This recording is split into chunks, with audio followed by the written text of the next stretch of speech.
नमस्कार दोस्तों। आज हम लोग अवकाश नियमों से संबंधित जो विभिन्न परीक्षाओं में प्रश्न पूछे गए हैं उन पर चर्चा कर लेते हैं।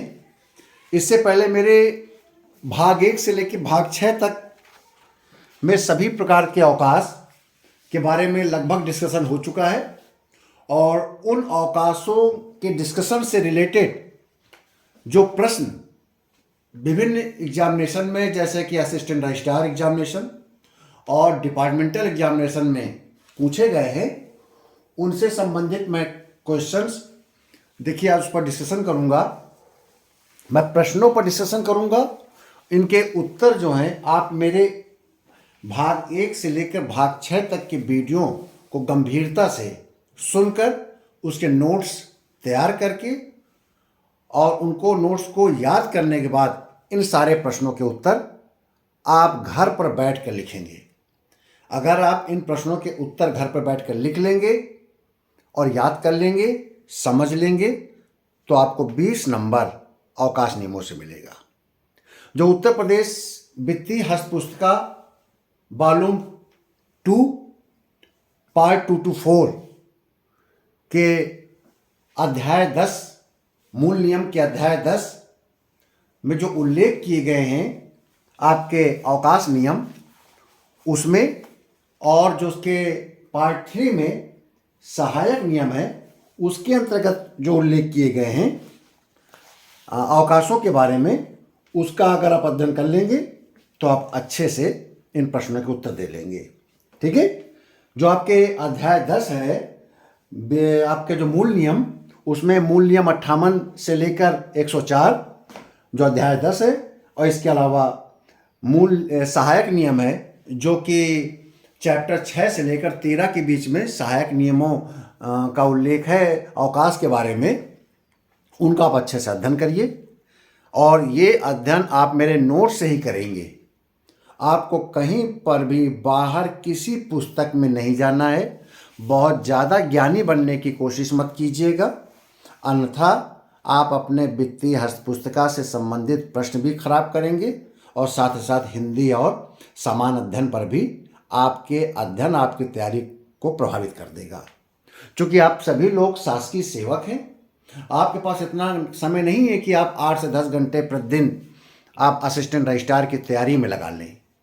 आपके पास 2 से 3 घंटे आप अगर समय निकालते हैं सतत रूप से, तो आप इस परीक्षा को अवश्य रूप से ही सफल होंगे।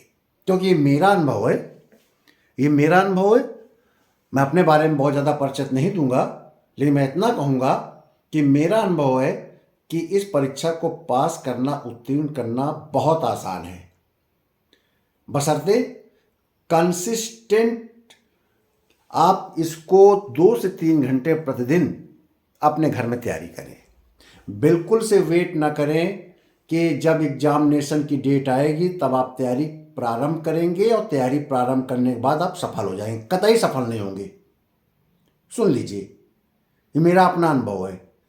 इस परीक्षा को वही व्यक्ति सफल हो सकता है जो कंसिस्टेंट तैयारी करता है। यदि आप ऑलरेडी पीसीएस की, आरओ की तैयारी कर रहे हैं तो आप इस वित्तीय नियमों की तैयारी कंटिन्यू करते रहे, आप सफल हो जाएंगे। लेकिन यदि आपकी तैयारी, कंपटीशन तैयारी छूट चुकी है पिछले 2, 3, 4, 5 सालों में, तब आपके लिए ज़रूरी है कि आप कंसिस्टेंट 2 से 3 घंटा जरूर पढ़ें। उसमें से 1 घंटे आप वित्तीय नियमों को पढ़ लें। जो मेरे नोट्स हैं इनको आप रिवाइज करते रहें। ठीक है ना। तो आप इन बातों को ध्यान रखिए। किसी भी तरीके से आप इसको आसान मत समझिएगा इस परीक्षा को, क्योंकि इस बार परीक्षा टफ है। इस बार की परीक्षा में अन्य वर्षों की तुलना में अधिक अभ्यर्थी बैठेंगे और सीरियस अभ्यर्थी केवल 10 से 20% होते हैं। यदि 6000 फार्म आए होंगे तो इसमें से 1000 स्टूडेंट्स के बीच में ये फाइट होगी और जिसमें से 500-600 स्टूडेंट ही सीरियस होकर एग्जामिनेशन सेंटर में जाएंगे, जो तीनों पेपर को कायदे से मजबूती के साथ तैयार किए होंगे। तो वैकेंसी भी बहुत है 120 के लगभग इसमें इंटरव्यू के लिए कॉल किए जाएंगे। अगर 38 वैकेंसी है तो आपको इस प्रकार से 120 के लगभग आपको कॉल किए जाएंगे और हर सीरियस स्टूडेंट इस परीक्षा को सफल होगा। तो इसलिए आप केवल उतना ही पढ़ें जितना मैं पढ़ा रहा हूँ, क्योंकि मैं बहुत ही ज़्यादा गंभीरता से अध्ययन करने के पश्चात और कैलकुलेशन करके, ये मेरा कैलकुलेशन होता है कि किस प्रकार से क्वेश्चन इस बार पूछे जाएंगे। जरूरी नहीं कि 2014 और 18 वाले ही क्वेश्चन पूछे जाए। मैं आपको सामान्य रूप से बता दूं, ये समझ लीजिएगा, 2014 और 2018 का वित्तीय नियमों का पेपर बहुत आसान था, बहुत ज़्यादा आसान था। ये एक सिंपल थ्योरेटिकल पेपर था जिसको कोई भी स्टूडेंट 1 महीने की तैयारी करके लिख सकता था। लेकिन जो मुझे अपना आकलन है, 2024 में होने वाला पेपर, 25 में होने वाला पेपर, अब तो 2025 शुरू हो गया है, लेकिन असिस्टेंट रजिस्ट्रार एग्जाम 2024 है, जो 2025 में होगा वो मॉडरेट आएगा, इजी नहीं आएगा, मॉडरेट आएगा, जिसमें न्यूमेरिकल भी हो सकते हैं और क्वेश्चन भी हो सकते हैं डिफरेंट टाइप के।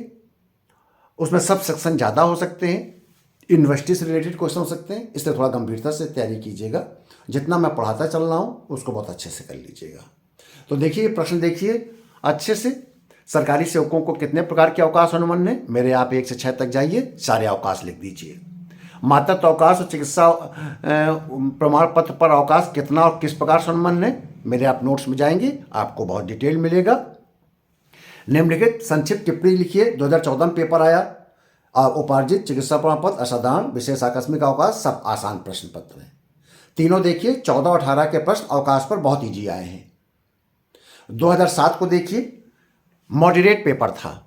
2007 में आया, क्या अवकाश की मांग अधिकार स्वरूप की जा सकती है? कारण से बताइए। मॉडरेट था, इजी क्वेश्चन नहीं है।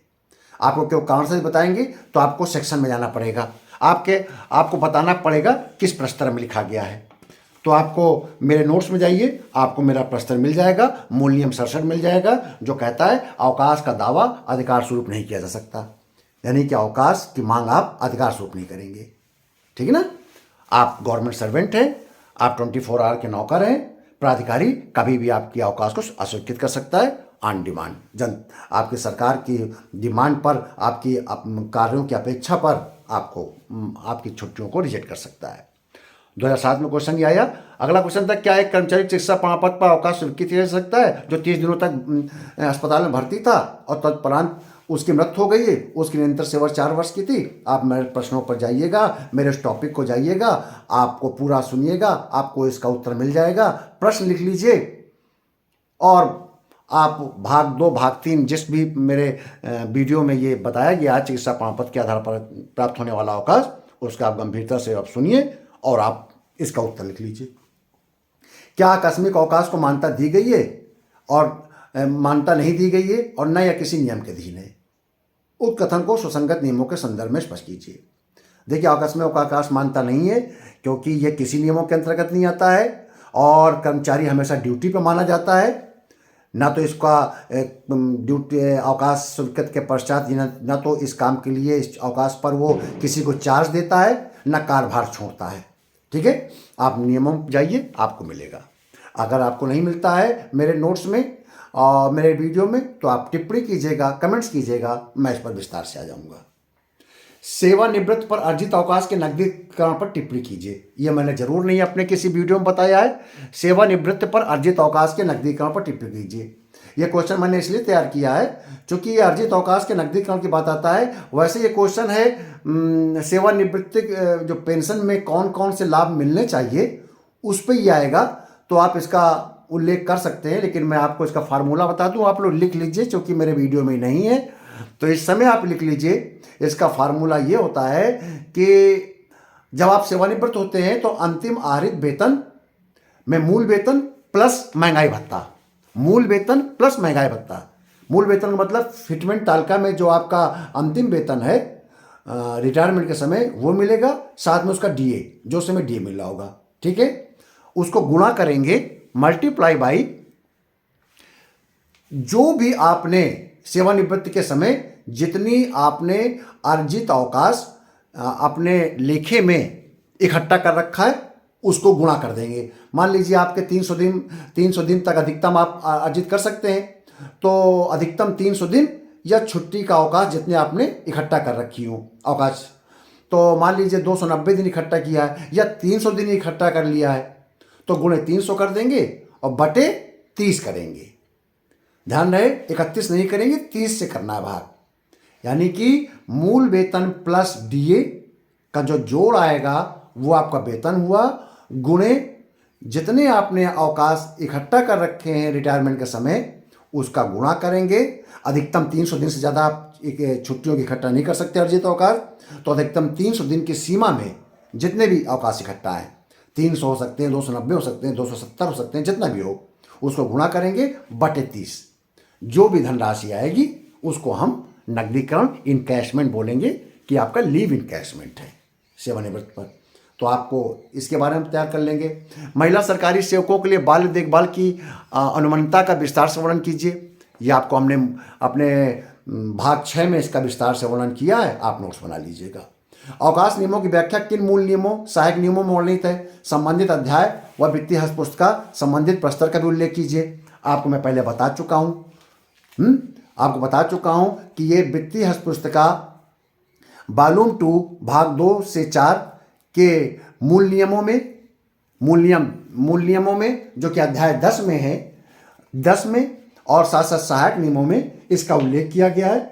मैंने इन दोनों के मूल नियमों का उल्लेख मैंने आपके नोट्स में पहले ही अपने जो मेरा पहला वीडियो है उसी में उल्लेख किया है, फिर से आप नोट कर लीजिएगा। Financial handbook volume 2 part 2 to 4 के अध्याय 10 मूल नियम 58 से 104, मूल नियम 58 से 104 और सहायक नियम 35 से 172 जो कि अध्याय 6 से 13 के बीच में आच्छादित है। 6 से 13 के बीच में सहायक नियम है अवकाश के बारे में, और इसके अलावा समय समय पर जो शासनादेश जारी होते हैं उससे आच्छादित होते हैं। तो बात समझ में आ गई। यह भी असिस्टेंट रजिस्ट्रार के एग्जामिनेशन में पेपर आया हुआ है, क्वेश्चन आया हुआ है। अगला क्वेश्चन है सरकारी कर्मचारी को अध्ययन अवकाश कितने वर्ष की सेवा पश्चात दे? संपूर्ण सेवा काल में इसकी अधिकतम सीमा कितनी है? अध्ययन अवकाश के अवधि में वेतन क्या मिलता है? आपको मेरे अध्ययन अवकाश के वीडियो में जाएंगे तो इस प्रत्येक प्रश्न का उत्तर मिलेगा। आप इस प्रश्न को लिखिएगा और उसके बाद मेरे वीडियो को आप डाउनलोड करिए या उस वीडियो में जो आपने स्क्रीनशॉट है उसको लेकर इसके नोट्स बना लीजिए। निलंबन की अवधि में क्या सरकारी सेवक को अवकाश प्रदान किया जाता है? नहीं किया जाता है। किसी भी नियम में उल्लेख नहीं है निलंबन की अवधि के दौरान किसी भी सरकारी कर्मचारी को आपको अवकाश नहीं दिया जाएगा। नोट कर लीजिए मूल नियम 55, ये फंडामेंटल रूल FR के 55 में उल्लेख किया गया है। मूल नियम 55 2 to 4 के पार्ट 2 में मूल नियम 55, पार्ट 2 हमेशा मूल नियमों का है, उसमें मूल नियम 55 जो है 55 है, उसमें कहा गया है कि निलंबन की अवधि में सरकारी सेवक को अवकाश प्रदान नहीं किया जाएगा। स्थायी अस्थायी सरकारी सेवक को चिकित्सा प्रमाण पत्र पर संपूर्ण सेवा काल में कितने दिनों का अवकाश दिया होता है? पहले बता चुका हूं मैं, 365 दिनों का अवकाश दिया होता है और 6 महीने का अवकाश अर्ध वेतन पर दिया होगा जो कि मेडिकल बोर्ड के अनुमति पर होगा। आप इसको डिटेल में पढ़िएगा, मेरे नोट्स को मिलेगा। असाधारण अवकाश कब दिया होता है? इसका उल्लेख कहाँ पर है? किन परिस्थितियों में असाधारण अवकाश की अवधि पेंशन हेतु अर्ह होगी? 5 वर्ष से ज़्यादा अनुपस्थिति अवधि पर क्या कार्रवाई की जाएगी? आप मेरे नोट्स में जाइएगा। किसी प्रश्न का किसी पार्ट का उत्तर ना मिले तो आप अपने कमेंट बॉक्स में लिखिएगा। एक पार्ट का उत्तर नहीं मिलेगा, मैं आपको बता देता हूं, जो कहता है किन परिस्थितियों में असाधारण अवकाश को की अवधि पेंशन हेतु अर्ह होगी। मतलब कहने का मतलब आप अगर असाधारण अवकाश पर जाते हैं तो वो अवधि पेंशन के लिए अर्ह नहीं मानी जाएगी। लीव विदाउट पे की अवधि जितनी भी है नहीं मानी जाएगी, पेंशन के लिए नहीं जोड़ेंगे आप। जब आप छमाही निकालेंगे, आपने पहले पढ़ा रखा मैंने पेंशन की गणना के लिए, छमाही की गणना के लिए अवधि अर्ह अवधि में उसमें नहीं जोड़ी जाएगी, एक परिस्थिति में जोड़ दी जाएगी अगर आप असाधारण अवकाश में। वो कौन सा है? अगर आप मेडिकल ग्राउंड पर असाधारण का अवकाश है, अगर आप चिकित्सा अवकाश गए हैं, असाधारण अवकाश लिया है चिकित्सा ग्राउंड में, मान लीजिए आप बीमार हो गए, आपके पास कोई अवकाश नहीं बचा है, तब आप असाधारण अवकाश ले सकते हैं मेडिकल ग्राउंड में। अगर आप मेडिकल ग्राउंड में लिए हैं और ये सिद्ध होता है कि वास्तव में आप बीमार थे, तो ऐसी अवधि असाधारण के अवकाश की आपकी पेंशन के लिए ये अवधि को जोड़ लिया जाएगा। ठीक है, तो कौन से असाधारण अवकाश को आप जोड़ते हैं पेंशन हेतु? जो कि मेडिकल ग्राउंड पर दिया जाता है, चिकित्सा प्रमाण पत्र के आधार पर जब आप अवकाश लेते हैं। तो आप ये प्रश्न हैं, इन प्रश्नों के उत्तर मेरे इस वीडियो जो 1 से लेकर 6 तक मैंने आपको अपलोड किए हैं, आप लोग देख रहे हैं लगातार, और आप मुझे प्रेम, अपना प्यार दे रहे हैं, सम्मान दे रहे हैं, इसके लिए बहुत बहुत धन्यवाद।